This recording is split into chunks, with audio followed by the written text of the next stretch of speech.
Yep, it's going live now. Hello, everyone. Martin, are you good to start? I'm ready. All right. Cool. So, Kia ora, Malaysia, Indonesia, and Singapore. I'm Manyu, from Education Counselor from AECC Global Malaysia. And thank you to each and every one of you for being here with us today. So let's just start with a short intro of ourselves. So us, AECC Global, has been operating since 2008, and it's a professional body that helps students connect to the right institution in New Zealand. And with our experience, your dream of studying abroad in New Zealand will be simpler, smoother, and easier process. So today marks the first time of us AECC Global, in collaboration with Education New Zealand, and proudly hosting ENZ 360 Live with all of you. You'll be able to engage with any of the NUCs on Facebook, YouTube, LinkedIn. Just search AECC Global, Malaysia, Singapore, or Indonesia, and you can view them live from today, 8 to 11 of December at 12 p.m. and 1:30 p.m. That's Singapore time, yeah? And Singapore Malaysia time, sorry. So please help to like and share this live. And if you have any questions or just want to say hi, just drop them in the comment box, once you have anything to talk about. And once again, a very warm welcome to each and every one of you. I'm pleased to have Martin, International Regional Manager from University of Wellington. And I will not take too much of your time. And let's welcome Martin to introduce himself to all of you. And I believe today is going to be a fun and full of learning session to all of you. So over to you, Martin. Okay, thank you very much. Thank you everyone for tuning in, and thank you AECC to organize the event today. My name is Martin, and as already mentioned, I'm the International Regional Manager at Victoria University of Wellington. I am in charge of Singapore and Malaysia, not of Indonesia, however, because this is an overlap of the markets, so we decided I'll do that. Today I would like to tell you a little bit more about our university, a little bit about New Zealand, a bit Wellington. So I think a lot of people have become aware of New Zealand, maybe during this year in particular, because obviously the country has done relatively well throughout the crisis, so we got some pretty good publicity here. But I think the study options in New Zealand are still something new to some students, and so we hope that we can shed a little bit of light of what you can study in this country, and in particular at our university. Shall I just proceed with my little presentation, or is there anything else that I need to consider first? I know, you can go on with your presentation. That's all good. Okay, awesome. So just before I start sharing my screen, just a very few words about myself, because not that it overly matters, but I think it gives you a bit of a better understanding who I am and why I am saying things the way I say. So I'm originally from Germany, came to New Zealand about 9 years ago. I have lived in different parts of New Zealand, and have been working for the university for about 2 years. So I have not come as an international student to New Zealand, so I can't really give you that perspective, but I can give you the perspective of a foreigner coming to New Zealand and how I experienced this country and the people and everything else. So we had a little chat before to include in this presentation the most frequently asked questions that AECC usually receives from students, and so I hope I cover them all with the few slides that I have. Can you tell me whether you can see my screen? Yep. And can you see my mouse cursor moving around as well? Yep. Okay, awesome. Great. Thank you. So the picture that you see in front of you is Wellington City Centre. We are in a very picturesque place. We're close to a very big harbor. We have the hills in the background, and it is a fairly compact city, and I come to that in a moment. Yeah, I will also show you where the university is located in the city, because we have 3 campuses, how you get around, and what you can also study with us, of course. So just gonna move on to the next slide. For those of you who are unfamiliar with New Zealand, so New Zealand has about the same size as Japan or the UK, to give you a little bit of an idea how big the country is, but we have a very small population. So the entire country is about 5 million people. So, so there's a lot of space here. It is also fairly highly ranked every year when it comes to international comparisons, for example, quality of life, the quality of education, and so on and so forth. Wellington is located pretty much in the center of the country. So you can see at the bottom of the North Island is where Wellington is located. That makes it also very easy for everyone to explore the rest of the country, because of course you're here to study, but also you have some spare time and you want to discover the rest of the country, because New Zealand is a beautiful country. So it's easy to go to the South Island to explore, the skiing fields there, or, other parts of the country, or you go to the north where there's nice beaches as well. So there's a lot of opportunity to explore. To get to New Zealand from Singapore, for example, you fly about 11 hours. So that's about the flight time that you have to think about first. Wellington itself is actually the capital of New Zealand. We are not the largest city, and that's probably why a lot of people that think that Auckland is the largest city, or is the capital, because it is the largest city, but actually we are the capital. And we have a population of about 500,000 people. So it's a medium-sized city, and it's also very diverse. So about 25% of the people that live in Wellington were not born in New Zealand, just like myself. The city is quite compact, as I mentioned before, so it's quite easy to get around, and it's quite easy to walk everywhere within the city center. And wherever you can't walk, you can use our public transport system, which is mainly buses. They pretty much get you anywhere where you need to go. There's also a student concession card that tertiary students can apply for, so you get a bit of a cheaper fare when you have the concession card. And southernmost capital in the world. Fun fact about Wellington. You can tick that off your box if this was on your bucket list. We have a temperate marine climate, which means that it doesn't really get cold in New Zealand or in Wellington. I understand that for those of you who live in Southeast Asia, it is probably cold. But what I mean by not cold is it doesn't drop below 0. So in wintertime, we have about maybe 10 degrees, maybe 5 degrees in a very cold night. But also in the afternoon, when the sun comes out, we're going up to 15 degrees again. And in summer, we have about maybe 25 degrees, maximum of 27. So it's quite pleasant and easy to cope with. Wellington is also the culinary capital of the world. Not of the world, sorry, of New Zealand. Would be great to be of the world. So we do have a very nice restaurant. And I think this is also because of the diverse background of the people. So we do get a lot of cuisines to explore in Wellington. For those of you where coffee is very important, apparently we're also the coffee capital of New Zealand, which I can't vouch for because I don't drink coffee, but I heard that it's pretty good. And it's a very green city as well. So when you come here, you will see how green Wellington actually is. We have lots of parks. The sea is very close. The mountains are close. So it's pretty amazing. Accommodation-wise, because I think this is what a lot of people wonder, where can I stay when I study in Wellington? So we have a number of halls of residence, 14 in total. 9 of them are catered, so that means meals are provided for you. And 5 of them are self-catered, means you have a little kitchenette and you can cook your own meals.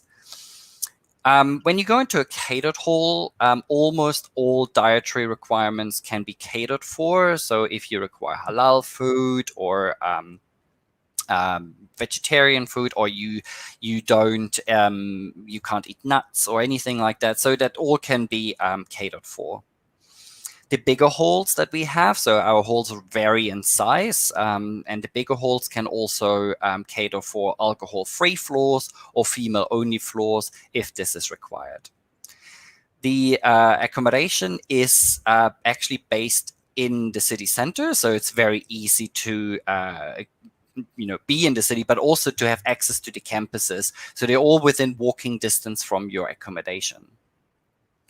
You can also go into homestay if you like. So that would mean you would live in a family environment in Wellington.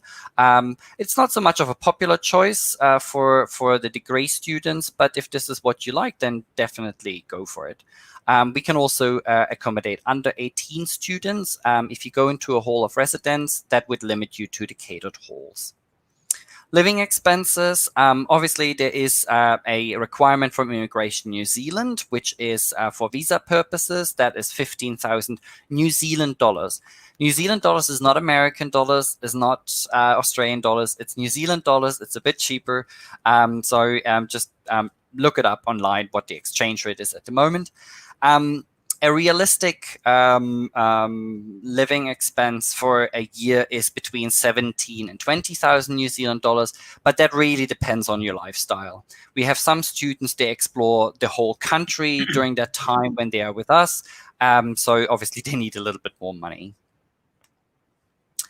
Of course, it is not all about studying. There's also other things that you can do. For example, we have over 130 clubs and societies.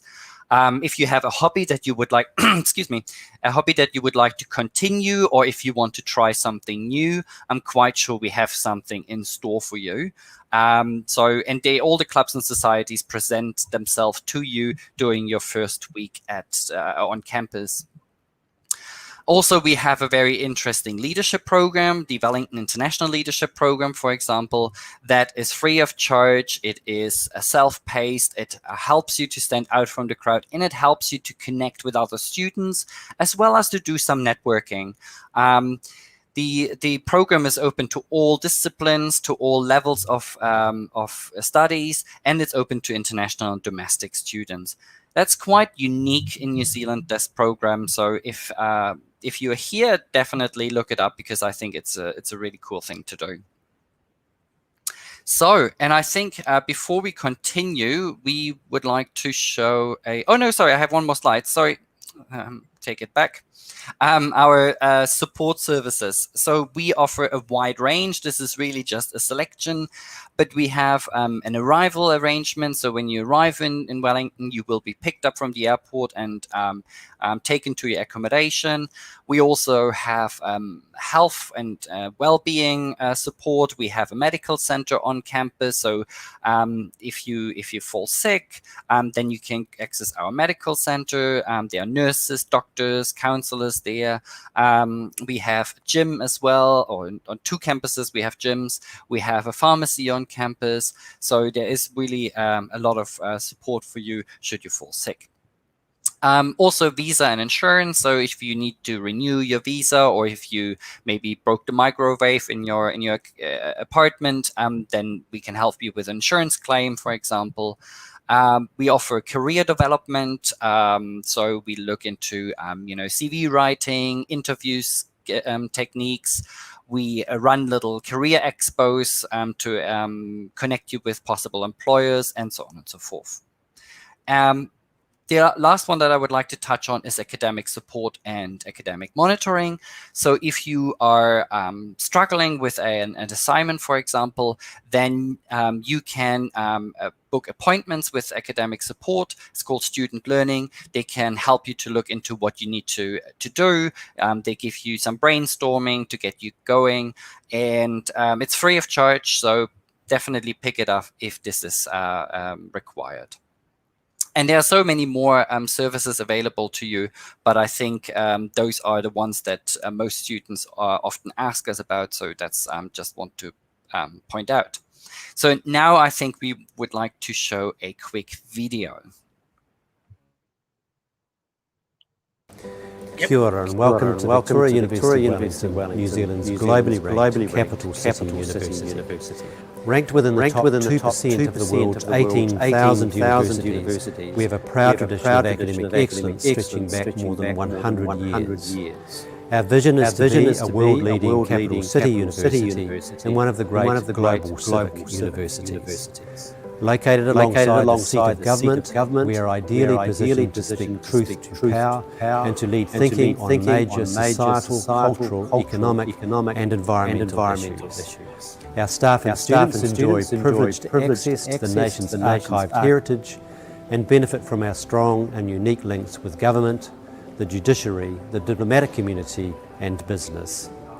We are known for the quality and excellence of our research and provide a student experience that is second to none. We play a leading role in promoting sustainability, equity and diversity, and our excellence in research naturally transfers to and enriches the learning we offer so that what we teach is at the cutting edge of human knowledge. Ours is a warm, open and diverse community of students from over 100 countries, and we work carefully to ensure our students are safe, well mentored and supported in practical ways. We want our students to enjoy their experience at Victoria University of Wellington and to leave as resilient, capable and globally confident graduates who are well prepared for dynamic careers.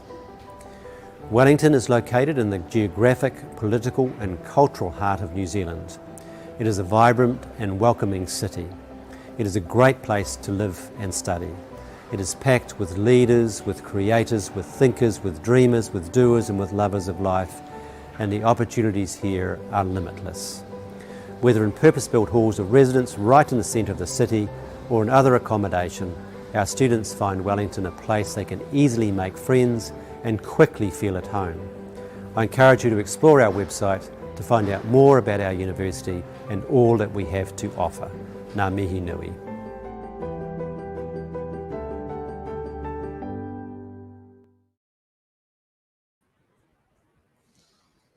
Okay, that was our Vice Chancellor talking about the university. Please give me a quick hint whether you can see my screen. Yeah, can you see it? Okay, I take this as a yes, and I move on. So now let's talk a little bit about the university itself. Yep. So we were established 123 years ago, which... Yeah, we can see. Yes, I can hear you. Yeah, okay, awesome.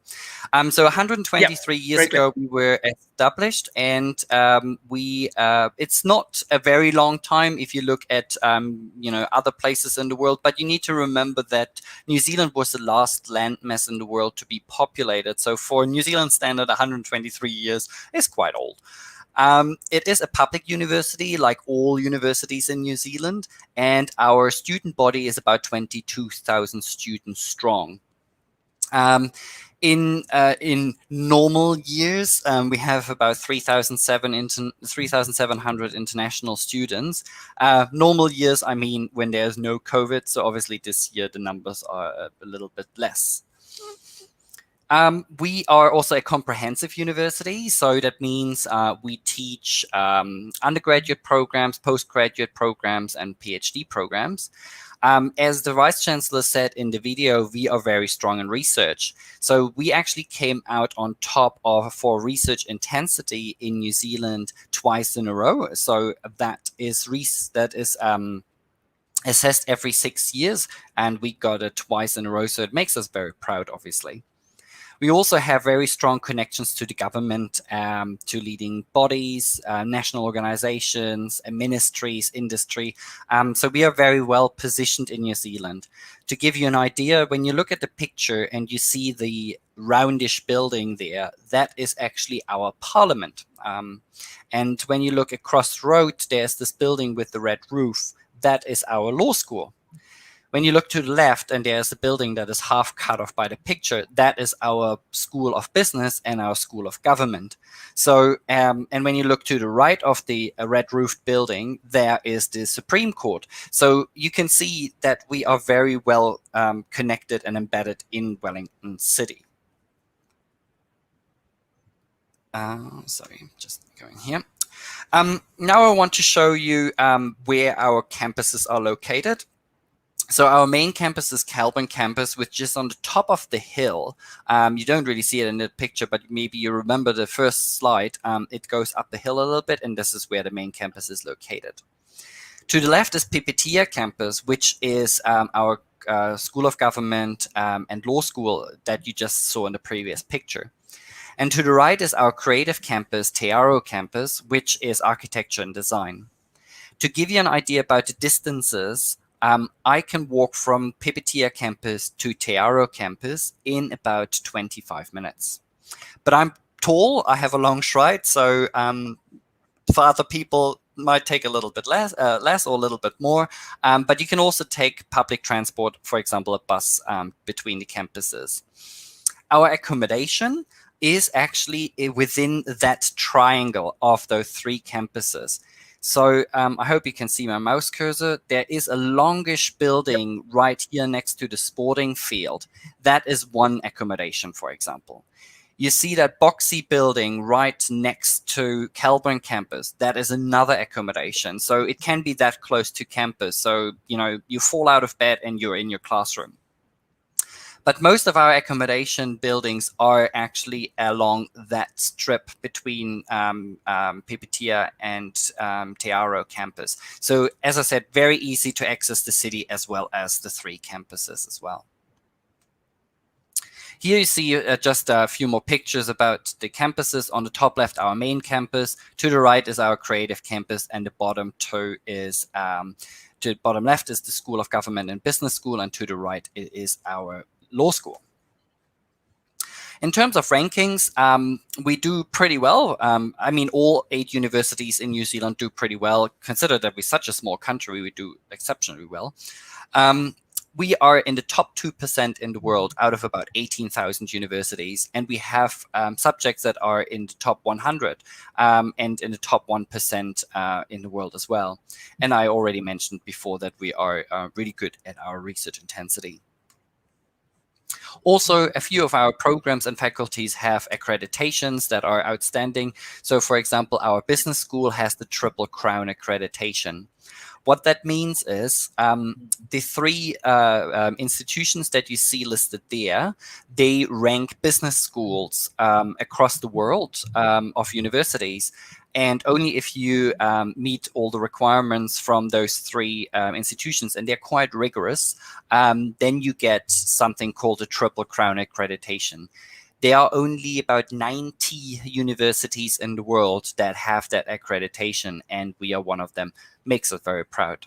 Also, just want to point out, for example, our engineering programs, they are under the Washington Accord, which means they are recognized throughout the world. Here are now a look at our faculties and what you can study. Unfortunately, we don't have the time to go into all the details what you can study with us, but you can see a little bit here on the screen. I just want to point out that, for example, our Faculty of Engineering is a IT-based engineering faculty. So there it is cybersecurity, software engineering, artificial intelligence, robotics, this kind of things. We don't do civil engineering or mechanical engineering. There are other universities in New Zealand that do a fine job at that. But anything IT-based, we are the right university for that. Many of the programs, especially at the undergraduate level, for example, the Bachelor of Science or our Bachelor of Arts, under the they are actually quite flexible, meaning they offer double majors, but also it can be as flexible that the second major comes from a different degree. We also allow conjoint degree program, which means you study 2 degree programs at the same time. So there's also a lot of flexibility as well. We are, just click on the next, sorry. So here's the other 4 faculties that we have. So our faculty of of commerce and government, we are actually the only school of government in New Zealand. And if you're interested in public management, public policy, for example, I think we are a great place to study it, because we are, as I said before, right in the heart of where the action happens. But also, New Zealand is often ranked as one of the best governed countries in the world. So I think you learn from the best with us when it comes to this. Then our architecture program, there are 2 universities in New Zealand that offer architecture. We are one of them. We have a great design program as well, with, again, lots of flexibility in the program. We have the Faculty of Education. If you want to be a teacher in New Zealand, we have programs available for you. But also if you want to go, for example, into educational psychology, also available. And then the Faculty of Law, that is quite interesting, because it's also recognized in Malaysia and in Singapore, our law programs. I'm not too sure about Indonesia. This I would probably have to check with my colleagues, because I don't look after Indonesia. But it's a good law program. And yeah, so if you're interested in that, please have a look at our website.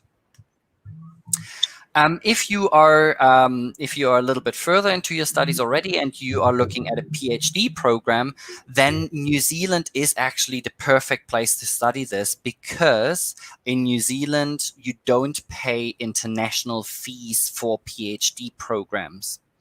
That is where the government subsidizes all international fees to bring them down to domestic fee level. So I think this is very attractive. The PhD programs are usually 3 to 4 years, and they are research only. Our university also helps you as a potential PhD student to with our application. So it's an online application system, and you are welcome to reach out to our academics to seek advice on a possible supervision. But if you don't, that's also fine. We have actually a matching system. So if you don't have an academic lined up and your application is approved, then we find you the best possible academic and match them with you. So I think this is all of this is are very good reasons to consider PhD studies in New Zealand. On the other side, if you are looking for a pathway into the university, if you may have missed a little bit, maybe your high school marks or whatever, then, or you need a top up in English or whatever, there are ways to get in. So we have an English proficiency program. We have a foundation studies program, which is run by our partners from Up Education, that leads into our bachelor degrees. If you have maybe a diploma that is recognized, or you already started a bachelor degree in your country and you want to transfer to us, you can apply for credit transfer. So there are multiple ways to get into the university as well. Scholarships, I think this is something that often students are interested in. So we have, for example, the Tongareva Scholarship, which is an open scholarship and applies to all kinds of programs. So it applies to almost all programs. We also have master program scholarships where you don't have to compete. You just have to meet the entry requirements for the for the specific master program, and then it gets waived that particular amount. So on our website, you find an overview of all available scholarships at the university. Just a few more words about New Zealand. So we are a constitutional monarchy. So you might know that New Zealand is part of the Commonwealth, and actually the Queen of England is actually still the head of state in New Zealand. The official languages in New Zealand are Maori and New Zealand Sign Language. So you may know that Maori are the indigenous people of New Zealand, and they have a rich culture and they have their own language. The most common spoken language is English, as you may know as well. If you are more familiar with the Northern Hemisphere, then please remember that our seasons are reversed to the Northern Hemisphere. So whenever there is summer in the Northern Hemisphere, it's winter here, and vice versa. We have New Zealand dollars. I mentioned that before, but when you come here, you will realize that a lot of people, it's cashless. So a lot of people just, pay by card. I already mentioned before that we have a diverse community in Wellington, but actually the entire population in New Zealand is quite diverse. And you can see here a little bit of the percentages of the different ethnicities that live here. We drive on the left. So if you want to drive in New Zealand, please bring an international driver license with you. You can drive on that license for 1 year. Then you would have to turn it into a New Zealand driver license. In terms of food, it is very diverse. So since it used to be a British colony, there was a lot of influence from the British from the British cuisine, but over the years it diversified into a lot of Mediterranean food, into a lot of Asian food outlets. So we have a lot of Malaysian food, we have Indonesian food, Chinese, Korean, Thai, Japanese, so you name it. We also have a lot of Latin American restaurants, which is also interesting to explore as well. And now we just look a little bit about at Wellington. So I already mentioned the landscape in Wellington. So we have the big harbor, so we're very close to the water, but then it's quite a hilly city. So so we have the mountain in the backgrounds as well. Main employers in Wellington, so the government is a large employer in Wellington, and we also have a large hospitality industry, and we have a large art and design and film industry in Wellington as well. So those are the big employers, I would say. And the university is a big employer as well. We also have a vibrant lifestyle or nightlife in Wellington, and it is concentrated in the city centers, very easy to access for everyone. We have a lot of festivals coming up throughout the years. Of course, this year it was all a little bit, lots was cancelled and all this kind of, but you know how it is. I think it's the same everywhere in the world at the moment. There is also the farmers markets, for example. That is a good thing for students. So there you can access cheaper groceries like fruits and vegetables. That's cheaper there than it is in the supermarket, for example. And we actually run 2 of our own farmers markets on 2 of our campuses. So I think this is a nice touch for students and makes life a little bit easier as well. And I believe that is it from me. So I'm happy to answer any questions that you may have. And I think I stopped sharing my screen. Yep, I think I did. Yep. Yeah. Just before we go into the question and answers, right? I mean, can I just ask, right? I mean, do you know like the average like Malaysian or Singaporean or Indonesian students, the roughly ratio, across the 3 campuses? Repeat the question, please. I couldn't hear that. Sorry. Yeah, sorry. Can you hear me now? Yeah. Yeah, cool. Yeah, so can you share a little bit about the ratio of the average Malaysian or Singaporean or Indonesian students that that spread across the 3 campuses? I see. Okay. Yeah. It is a bit difficult to say between the 3 campuses. What I can say is we do have a relatively robust number of Malaysian students studying with us. This is actually our 2nd or 3rd largest market where we get students from. Singapore by itself is not a big country, so the numbers are naturally a little bit smaller. And Indonesia, I think Indonesia would be par with the Singaporean students, so it's also not a huge group of students either. If you are interested, we have students associations. And if you go onto our website and you go look for the clubs and societies, you will see that we also have students associations for Malaysia, for example. And I'm not sure if Indonesia has one. Singapore, I doubt it. I think the numbers would be too small for that. But there's also groups that help you to connect if you want to. So if you're looking for your own people to connect with them, then there's definitely opportunity. But I think the student numbers are not big enough that you say, because it's an overseas experience. So some of the students may want to get away from their own people as well. So there's definitely opportunity for that as well. So either way, I think is fine. All right. Just one thing, I mean, like anything, that best you touch about the city, and then the New Zealand as general, and then the university life and stuff. So, are there anything that the students, when they're studying there, they should like do or experience, like in Wellington or even around like nearby Wellington, like any particular activities that they should go for? Yeah, definitely. So, I think what brought New Zealand on the map for many people were in the early 2000s when Lord of the Rings was released. And you may remember that the director, Peter Jackson, who then also produced the Hobbit movies, he is from New Zealand. He's from Wellington. And he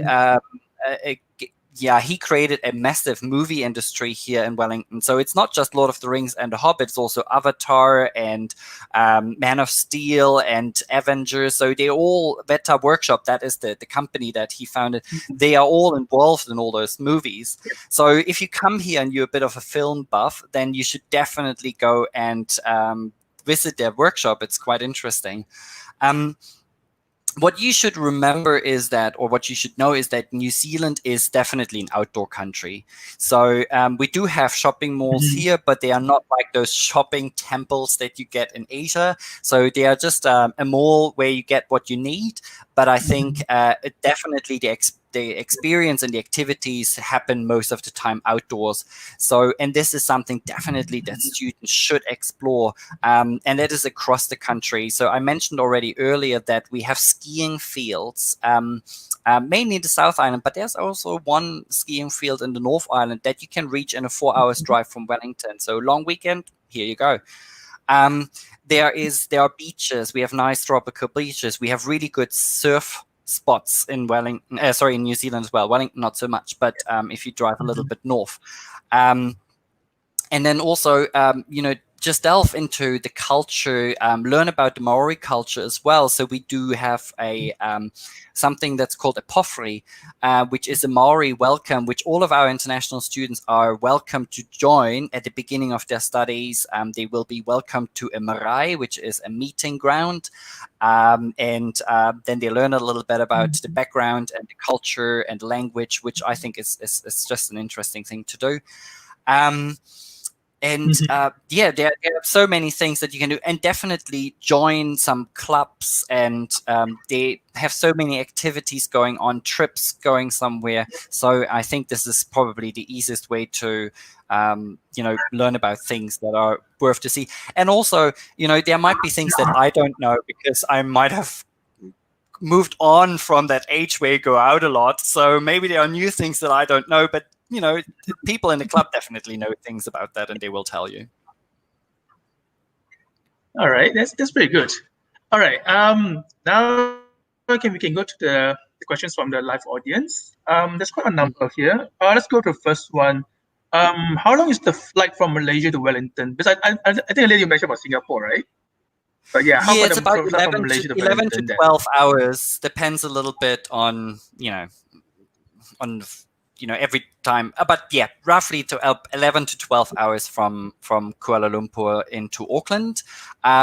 So you cannot fly directly into Wellington. So simply because our runway is too short to host the big planes. So you fly either into Auckland or you fly into Christchurch, and then it's another 45 minutes into Wellington. Or you fly into Melbourne or Sydney or Brisbane, and then you can get a connecting flight into Wellington directly. So either way is fine.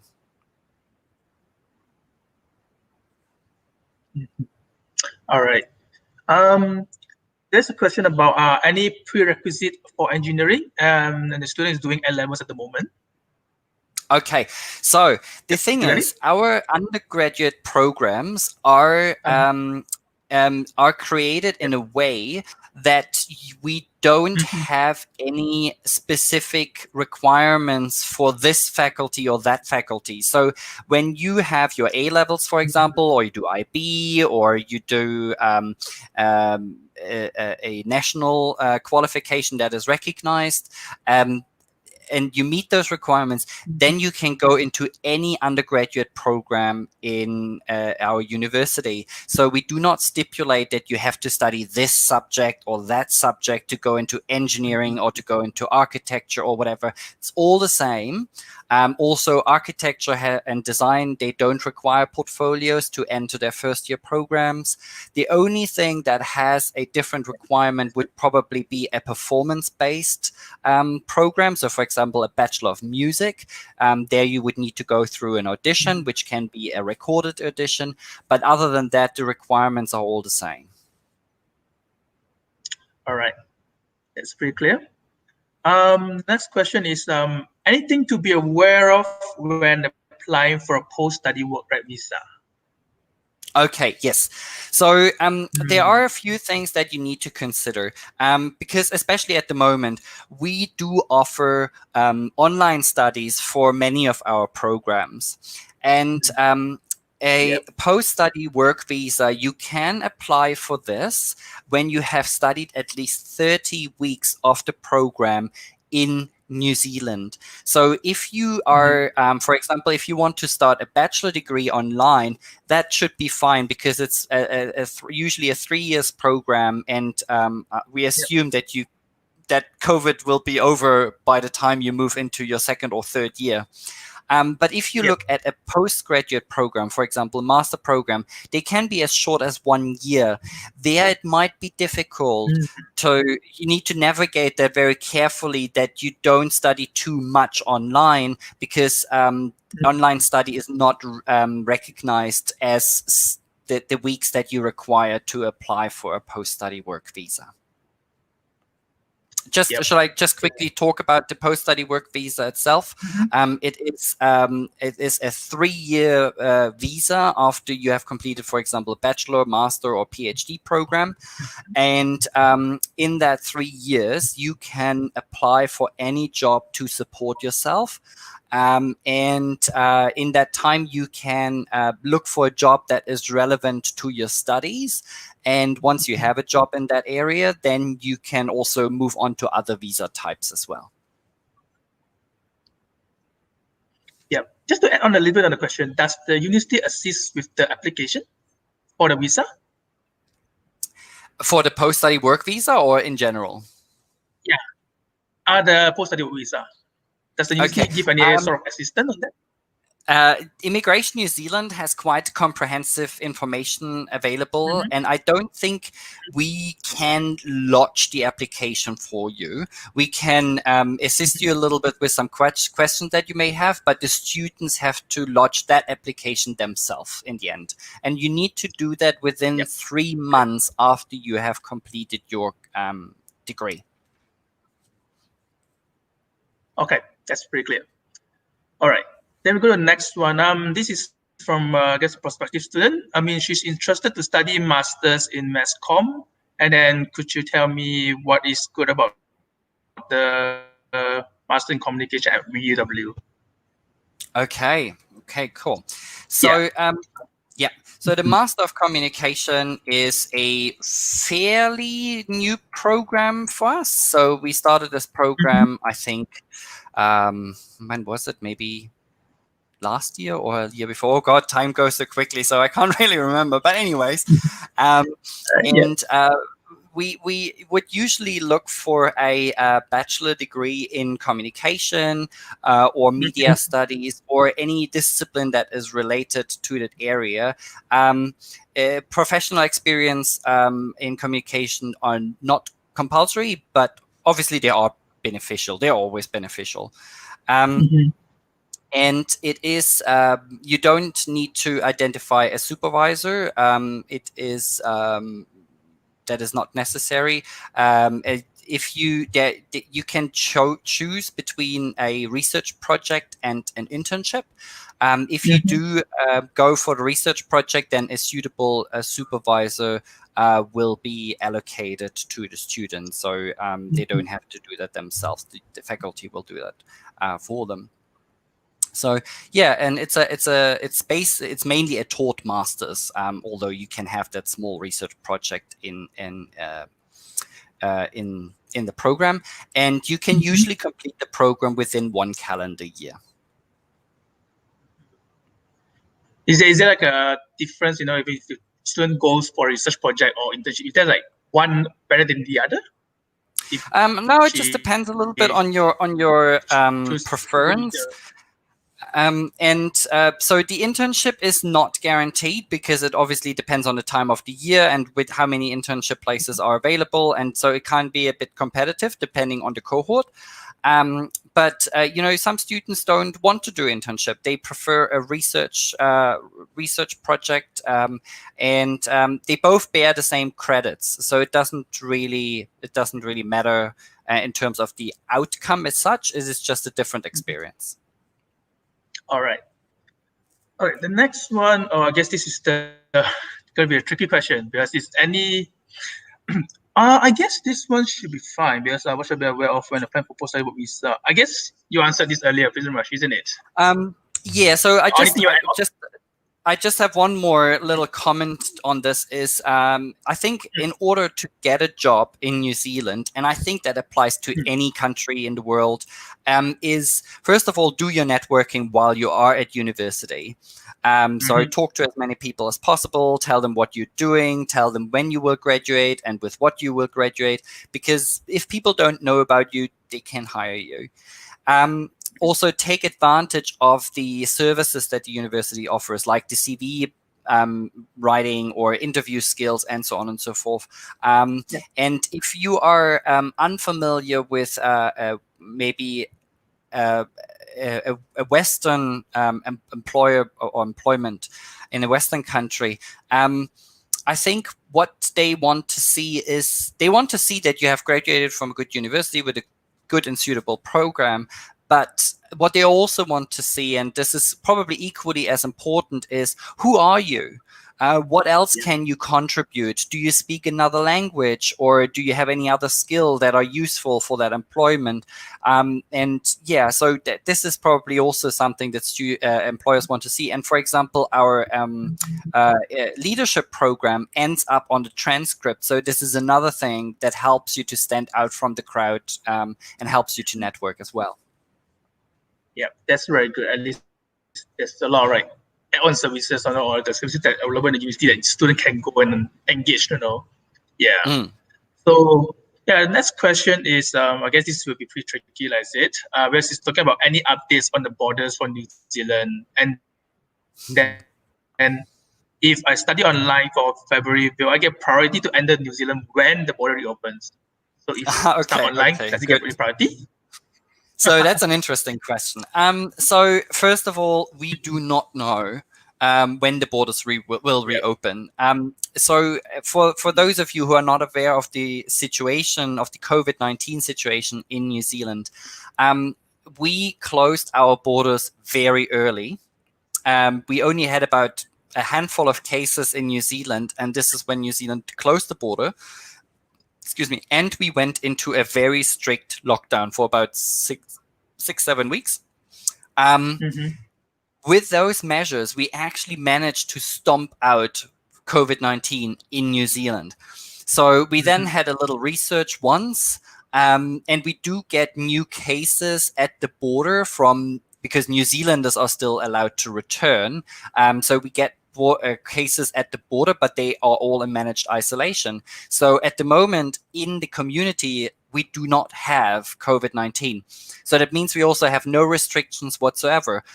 We don't need to wear masks in most places. We can gather with as many people as we want. So we have basically a normal life, except our borders are closed. And this is why New Zealand is also so strict on its border closure, because obviously they want to maintain that status. we of course we are also hopeful now that also some vaccines are rolling out. So we are hopeful that the situation will change. Plus, the government has just announced a few weeks back that we will let 250 PhD students back into the country. So that's the first step of letting new international students into the country again. So we hope that this is the beginning of a bigger drive of getting students back into the country. However, there's no guarantee, of course. So if there's a big outbreak suddenly, then might change the whole situation.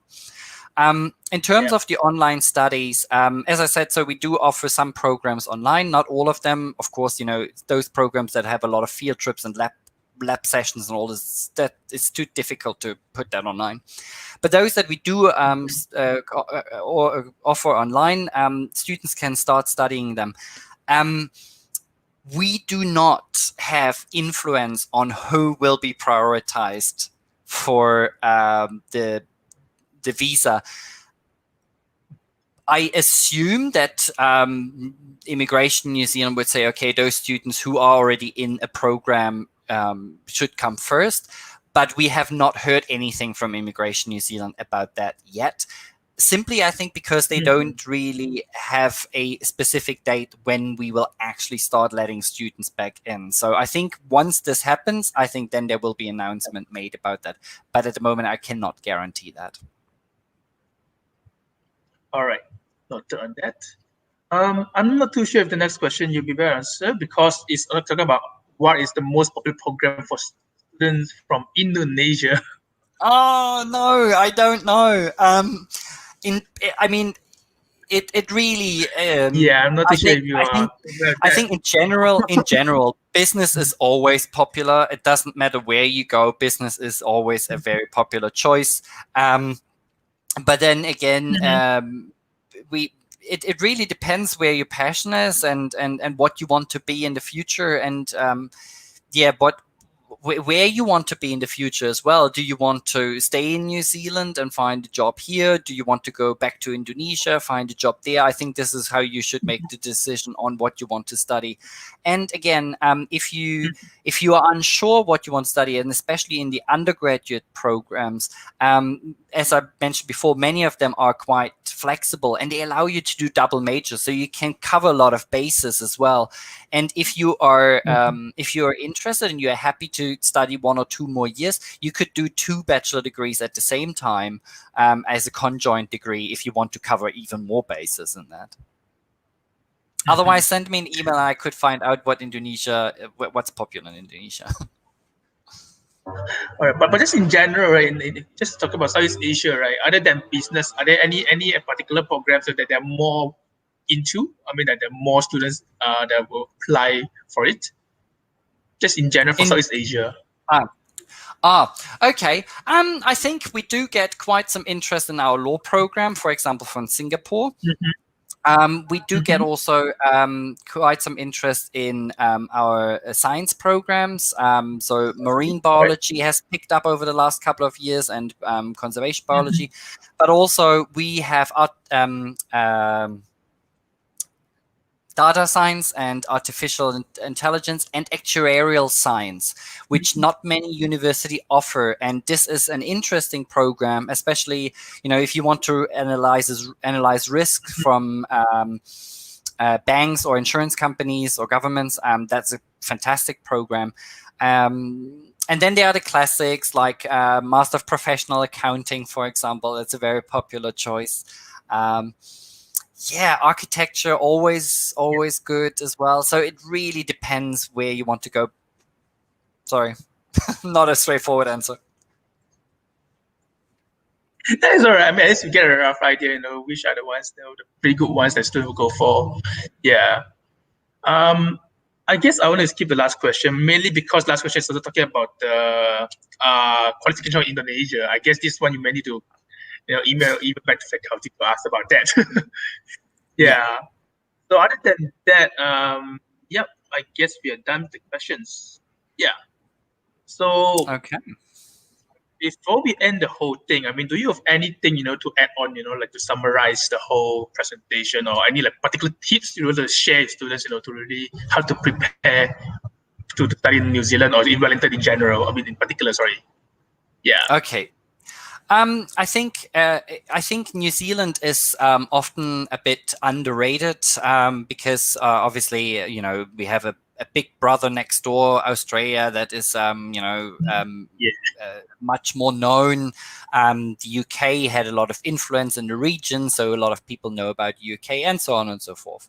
However, I think New Zealand offers a really good opportunity for students. The country itself and its education system itself was ranked best to prepare students for the future, which I believe is what this is all about, right? Because you don't study at the university because of the fun and the joy, which is also there, of course, but I think you study there to prepare yourself for the future. And I think New Zealand is doing a fine job at that. Also, you probably stand out from the crowd with a degree from New Zealand more than maybe from the UK, because maybe a lot of students have a UK degree. It's the safety as well in New Zealand. I think this is a factor for many people, and it is the diversity, the beautiful scenery. I think it's the package that comes with New Zealand that makes it an attractive choice. And with us, we're a good university. We are not too big. We are not too small. We have great rankings, and we offer a lot of support. So I think it's I think that's all I can say about this. All right. So, I mean, thank you very much for the summary. I guess that summarized pretty concise, how New Zealand is a good place or destination for student study in general. And I hope to thank everyone for your questions. And we hope Martin managed to clear most of your doubts. And then for that, it has come to an end for today's live session. So once again, I will thank you very much, Martin, for all the valuable information that you shared about WW and also Wellington in general. And also thank you everyone for gracing our live session with your presence. We truly appreciate it. So if you have further questions regarding studying at Victoria University of Wellington or in New Zealand itself, please contact us via AECC Global Social Channel, so like Facebook, even YouTube as well, or visit our website. So if you still want more of sessions like that, because we have a lot more in the coming days, and our next one for our ENZ 360 is with University of Otago and University of Waikato. That is tomorrow, which will begin the same time like today. We'll start at Singapore, Malaysia time at 12 p.m. and then the other one at 1:30 p.m. So Indonesia time will be an hour earlier, so it will be 11 a.m. and 12:30 p.m. So that will be Otago first, and then Waikato in the next one. So remember, join us live for these sessions, and also follow us AECC Global Malaysia, Singapore, and Indonesia social channels for latest news and activities. So that's pretty much from all of us, and then see you all, and then pretty much take care for this like pandemic season. Yeah, that's pretty much it. Thank you very much for having me. Thank you very much. Thanks, everyone. Yeah, thank you very much, Martin. Thank you, everyone.